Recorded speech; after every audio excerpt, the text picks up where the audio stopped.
خلاص فكيت الفلوس اللي معاك وقررت تجيب لك حاجه كده توديك وتجيبك من الجامعه، او لو انت سوري يعني حبيبتك في محافظه تانية وعايز تروح وتيجي عليها، فقررت تجيب عربيه 128.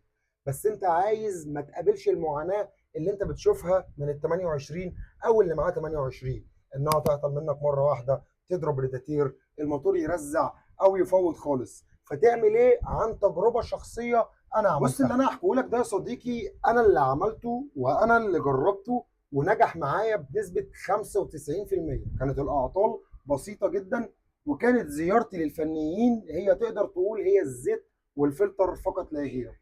اولا انا ما انصحش اي حد، لو انت معاك بادجت اعلى يعني، انك تركب في 2026 عربيه 28.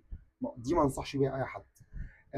خلاص، بس انت الدنيا مش متيسره وهو ده البادجت اللي معاك وجبت العربيه. طيب، انا مش هتكلم على كاوتش، مش هتكلم على شكليات، مش هتكلم على الداخليات اللي هو عربيه فابريكا بره فابريكا جوه، انا ماليش دعوه بكل ده. انا هتكلم على موتور ودوره تبريد، الحاجه اللي ما تخليش العربيه تقف منك مره واحده، سواء انت او حتى انت بتستخدمها استخدام شخصي داخل المحافظه بتاعتك يعني. اهم حاجه الا وهي الموتور ودوره التبريد، فهو ده اللي انا هتكلم عليه. وطبعا الاربع فرد كاوتش لازم تبقى مأمن عليهم، لان دي اكتر حاجه ممكن تاذيك على طريق السفر لا قدر الله.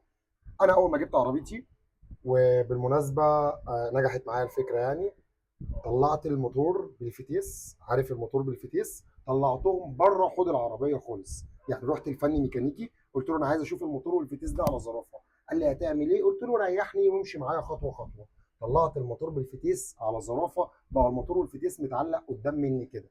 طلبت من الميكانيكي انه يلم لي اي تسريبات زيت موجوده جوه الموتور، قول سي كرنك، قول سي كاما بقى، جوان غطا تكيهات، عصايه الكوبلين، كاوتشه كوبلين، اي حاجه ممكن تخلي العربيه تسرب زيت سواء فتيس او موتور، خليت الميكانيكي يغيرها السليمه. طبعا كان في شويه صيانات خفيفه في الموتور كده، فبالمره قلت اعملها. يعني لو قابلني طقم شامبر هعمله، قابل فيه صوت في التكيهات هعمله، اي حاجه هتقابلك في الموتور. كده كده الموتور بره وقدام الميكانيكي على البنك بتاعه او متعلق، فكل حاجه واضحه، في اي حاجه تقابلها تعملها. خدت العربيه واطرتها يا صديقي العزيز لمغسله، وقلت له انا عايز اغسل حوض العربيه دي مسؤوله طبعا، والموتور والحوض، يعني الموتور والفتيس قصدي، بره الحوض، فالحوض فاضي بتاع العربيه. خليت المغسله تغسل لي الموتور من جوه او حوض العربيه من جوه غسله انت مش متخيلها. والله العظيم ثلاثه العربيه كانها زيرو.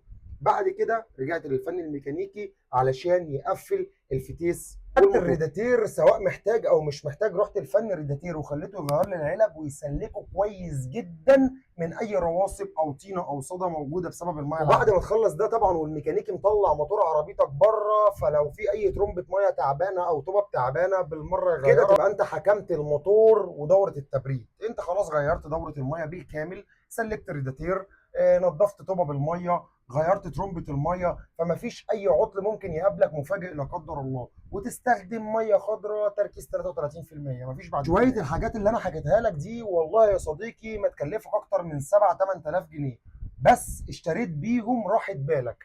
انت كده حكمت دوره الميه، حكمت دوره الزيت، حكمت تبريد الموتور، لان اعطال العربيات القديمه بتبقى بنسبه 99%، واحد يعني فاصل 2 3 من 10 بيبقى سببها التبريد، او لا قدر الله في تسريب زيت في الموضوع. وكده نبقى خلصنا حلقتنا النهارده، وفي سلاسل حلقات جايه كتير جدا. فكان معاكم احمد السويسي، كل فتره فيديو جديد عرض جديد ومعلومه جديده. فعشان يوصل لكم كل جديد انت ممكن تعمل اشتراك في القناه. سلام.